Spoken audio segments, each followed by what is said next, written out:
Trevor Zegras is one of the most exciting players in the league, even if he's playing on a Duck squad that's more concerned with winning the NHL draft lottery than games right now.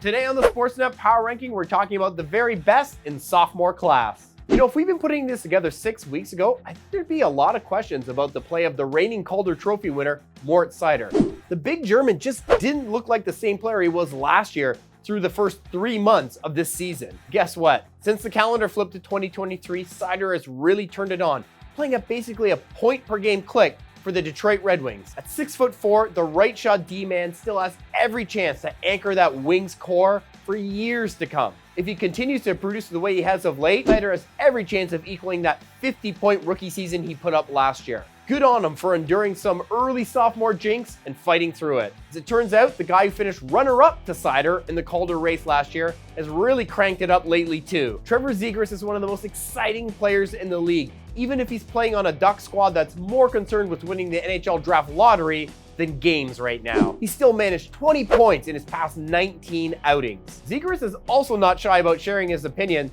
See his sleep emoji tweet during the NHL skills competition. And you really get the sense this could be a player who is a defining personality in the league for the next decade.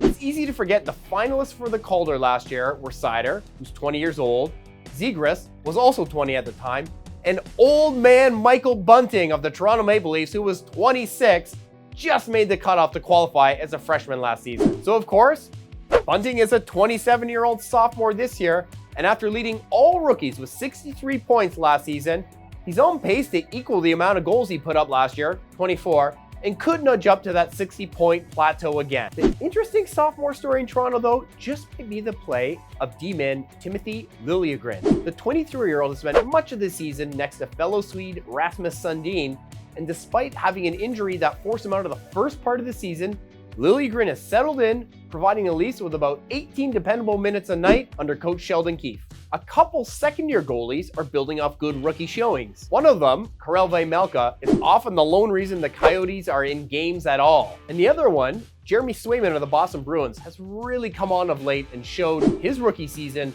was no fluke. Swayman didn't lose a game in 7 January starts, and the 24-year-old Alaskan has the exact same .914 save percentage as he posted last season. Among goalies who played 20 games, Swayman ranks number 14 in terms of goals saved above expected, and Vejmelka clocks in at number 8. Two guys who've had injury-marred sophomore campaigns, but either have already made a big impression or still have the opportunity to, are Cole Caulfield and Bowen Byram. Now, Caulfield had his season cut short by shoulder surgery in late January, but what a year the small sniper was having in Montreal, on pace for basically a 45-goal season. Byram, of course, has battled concussion issues in the past, and this year it was a lower body injury that kept him out for about 3 months. Well, the 21-year-old is back now, having returned to action last week, and if he can stay on the ice for any sustained amount of time, we will certainly be talking about him as one of the very best players in the sophomore class.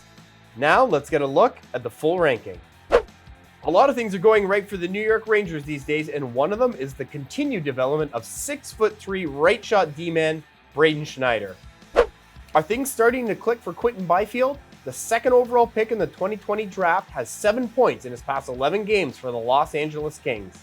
Lucas Raymond, of course, was the other big rookie in Detroit last year next to Seider, and although he hasn't taken a huge step forward in year 2, he still looks like a great player for Detroit's future. One guy who's definitely had a tough go in his second year is Columbus's Cole Sillinger. Keep in mind though, he won't be 20 years old until May, so there's still every chance year 3 looks much better for the young Jacket center. All right, I'm Ryan Dixon. Class is dismissed for now, but make sure you check back soon and keep coming back all year right here for more Sportsnet Power Ranking.